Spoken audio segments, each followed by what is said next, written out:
How to remove black bars 16:9 using CapCut.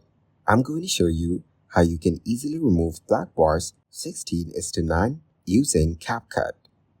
Black bars usually appear due to a mismatch between the video's aspect ratio and your screen. First, launch the CapCut app on your phone. Now, tap to add a new project and select from the gallery.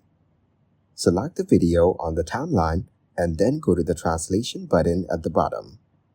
Next, tap the resize option and you will see different aspect ratios.